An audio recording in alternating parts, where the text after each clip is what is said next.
talk will be about the fecal and corneal opacities. Actually, they are not corneal men. If there's something related to the cornea, I can ask Dr. Shampool.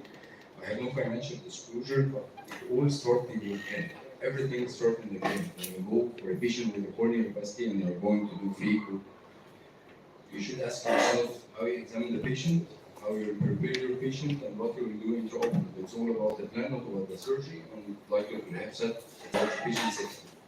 If you have very hard cataract, if you don't see well, myotic pupil, your access is not good, go for extra cap. It's safer for the patient. So this is what I do in the case of corneal opacity.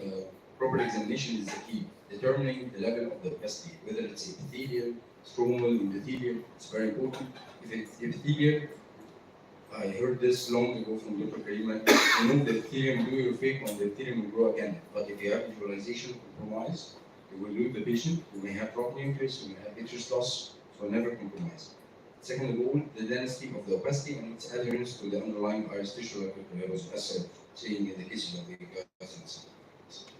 So the next step is it localized or diffuse opacity? If it's diffuse opacity, as Dr. Shan, it's something related to the endothelium, the macrocorneas, the DMAC, the triple procedure, the PKP, and stuff like this. But what about the localized procedure?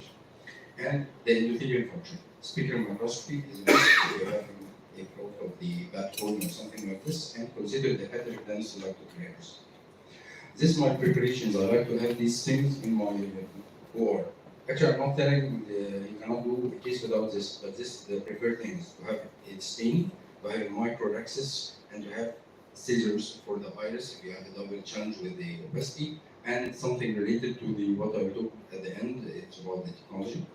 And let's pave the way. It's case presentation. In this case, we have diffuse corneal opacity. Speaker was not that bad, but it was a stromal mean opacity. And it's very simple. I'll put stain here in this part. And then go for the usual axis. As you can see, we're aiming for 5.56 millimeter axis. And in the usual way, very controlled. You think you don't have corneal opacity here. But this is the thing I will tell you, when you examine the patient on a straight line, you may see that corneal opacity is very deep that you cannot do fecal. But actually on the microscope, it's better with the red reflex enhancement and stuff like this. But my message here is stain and always stain. If you have corneal opacity, stain. It differs a lot. If you are going to do the rhexis, don't double your changes. Second of all, this was a case of trauma. You have ruptured group, we did primary repair. It was in our venue in Ancient. And then the patient did a very good primary repair and go for the fatal. Again, going for stain. And this is a tip. When I start to do a fake on corneal opacity, I go away. I start at the corneal opacity and all through the procedure, I'm away from the corneal opacity. Never put the corneal opacity in the blind spot of your surgery. So start at the corneal opacity and end at the corneal opacity and keep all your work in the real area. This is very important. So this is the second tip. Never make your corneal opacity in a blind spot during your access. Make the opacity your start and end point. There's another pathology. This patient has a very dense corneal opacity, stromal, and he has vitreous hemorrhage and dense cataract, starting with the rhexis. Again, we are staining. After staining, you will see here the rhexis is not visible. So make use of what you have in an OR. If you have technology, make use of technology. Sorry. So we went for the rhexis here and we stopped. It's not very convenient to do the rhexis here, and I have ingenuity in our venue, so why not to change the game, change the color? I'm not saying you cannot do this case. Actually, Dr. Riyad can do it easily with the stain. But if you have something in your hand, don't hesitate to use it. Quality is very important. So we see here, I'm raising the gain up and then changing the gain and then changing something, putting the time over the cornea.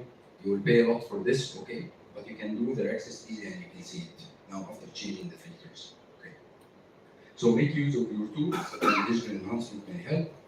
In this another case, it was a recommended case from one of our props, and he has everything you can see: corneal opacity, small pupil, hard cataract, intumescent one. So my message here: don't double your challenge. If you are going to do aspiration, deal with the intumescent cataract. I like to do what's called the momorhexis, mini one first, and then do aspiration for the cortex. And now I'm not considering the part of the corneal opacity. As you can see, the corneal opacity is taking this part. and this is the whole work of Dr. Nutrition. I go for this part and do the irrigation aspiration and decrease the pressure. And then some people can say we can do fake on this, or we can enlarge the axis a little bit, make it 4. I don't do this. Don't double your challenge. Make it safe for the patient. Put iris hooks. It comes in 5, like Rehab said. I like put 5 usual, but in this case I put 6 iris hooks. I found one with Asimo.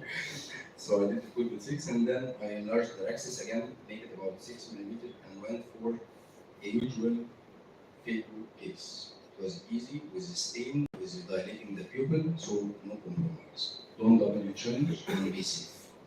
So now let's start with a new chapter for the corneal opacity. I remember this case because I sent to the cornea clinic. You remember Dr. Hisham in this case. When we sent, this was a single eye patient. I don't know why this was not. He's 30 years old male.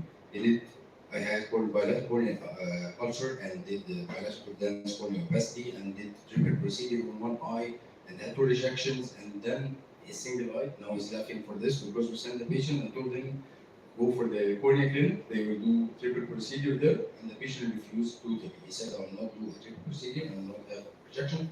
I just want to go for the bathroom. That's my needs. Not like this. So knowing the patient have also anterior guides and he was on biological surgery and the cells were free for 3 months and we kept him on a multidisciplinary approach, our team together with the cornea and the guides team. And when he is free, we went with this picture. The question here is for Dr. Rehab. I know your corneas. Dr. Hisham, I don't know corneas, so I send patients. What will you do in such case? This is a routine daily practice for FICO. هنا you have a center for your opacity. Very nice one.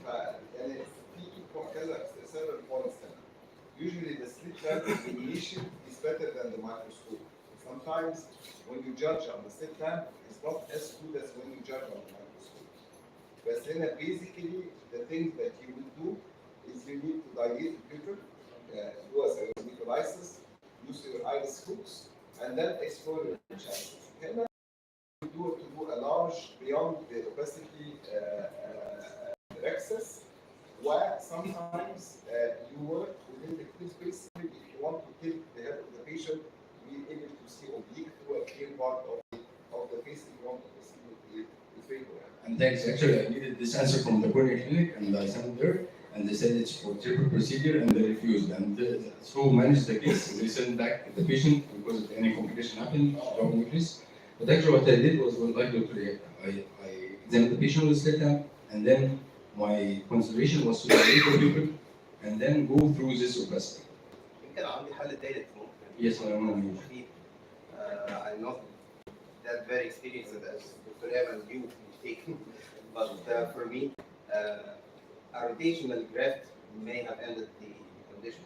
You just refine the graft wide, refine the cornea wide, rotate it, or doing your cataract extraction, rotate it and just put it back. Yes. No rejection. No rejection. Zero rejection. I'll rotate it to get the opacity of the axis. Yes. I'm not experiencing the cornea stuff. Actually, sometimes simply you and I don't. This is what happened. We asked the patient for the going for triple procedure, and he refused completely. Even the rotational graft they are asking for, if you said they might refine something with the cornea, he refused. They sent back, and the patient had graft versus host condition, and everything was okay. So now my consideration, low demands, patient counseling. Okay, let's proceed with the surgery. Put the chandelier and start the chandelier 6 feet. So I go with all what Dr. Rehab said, plus one, the chandelier, and we see now. I put the chandelier at 4 millimeters, and this dense cornea opacity, as you can see, now it's eliminated. Let's stop here. This is a cataract. And this one without the cornea opacity. So I can manage over this. I can dilate, I can see well, and we can go. And it's not dense. It's not dense. No, the patient was 30, and this was the good thing about it. So starting with just the wounds, and then like Dr. Eb was showing there, the synechiolisis going with 2 instruments for the small pupil, stretching in different ways to have as large as possible, but this is the pupil at the end. So this is my preferred. I like to do snips, not even the arthrodes. I like to do snips because of two things. In this patient, I need the pupil to be dilated a little bit for the post-operative recovery. Dr. said in the intraoperative, you need to see well off axis, and the patient wants to see post-operative, so we need a larger pupil than this. So we needed larger, so I did multiple snips, and then to make it a little bit larger than the usual, to have this pupil, and then close the microscope light. This is how we do the chandelier assisted phaco. When we start with the axis, as you can see well. But when we close the microscope light and go with the chandelier light only, it's better visualization. So we started and continued the axis in the usual way. Went with the height of the section, phaco chop in the back, and a routine usual phaco went, and then implantation with the eye. It was not that routine, it took 40 minutes to do this. And one of the quadrants went under the iris and we totally dropped, and we were thinking, what will we do now? And everything at the end went fine. And then we had a stitch at the end of the patient, and this patient achieved a vision of 0.05. And the second day was operated in the clinic. He went and the one was taking him, okay, and I'm seeing, leave me alone. And then he kept going, kept coming to our clinic for 2 years now. It's very fine. So this is one of the challenges to have a combined pathology. This is another case with a dense corneoplasty and vitreous hemorrhage together. So I put my infusion like I do first in the phaco-vitrectomies, and I put the chandelier. And why not? This is a case of diabetes. Why not use the chandelier for the cornea and use it for the membranes? And this was one of the first cases I did. As you can see here, oh yes, I'm seeing red reflex. I can do axis, but it's not that evident. If you are seeing, I'm seeing the axis under high magnification, change of the settings of the ingenuity, but it's not that evident with the axis. So I'll change something, and this would be my recommendation at the end while working the chandelier system. So classic stop and shop, and here be very classic. If you do divide and conquer, do divide and conquer. If you do phaco chop, do phaco chop. If you do stop and shop, go for stop and shop. And at the end, we went very fine, and then planted the IOL in. This was without a chandelier, sorry, and this was, and this now is with the chandelier. The safety assisted phaco is now a choice in such cases. I've been doing this for more than 5 years, and this is how we do it. First of all, putting the chandelier and then steam. Definitely steam in those cases. Even you have a chandelier, steam. And this was the elimination parameter. It was in a cinematic video. I forgot to remove. And you can see this is the red reflex chandelier, and then put steam because it will show you how the contrast will be better using the yellow filter of the ingenuity together with the steam. As you can see now, it's very evident, not like the first case. So now it's a choice to use this 3D together with the steam, and if you don't have 3D, always steam for the chandelier assisted. So my take-home message is operative assessment is the cornerstone for successful surgery. Make a plan, be flexible to switch to other plan, and be flexible to call for help. If you have one of your attendees, even one of your younger friends, and he can do something more, be grateful to get him a chance to do it. Assess the causes of bad visualization, and use your classic structure and come prepared. And always seek quality, and this is what I like the most. The cost is more important than quality, but the quality is the best way to reduce cost. Thank you.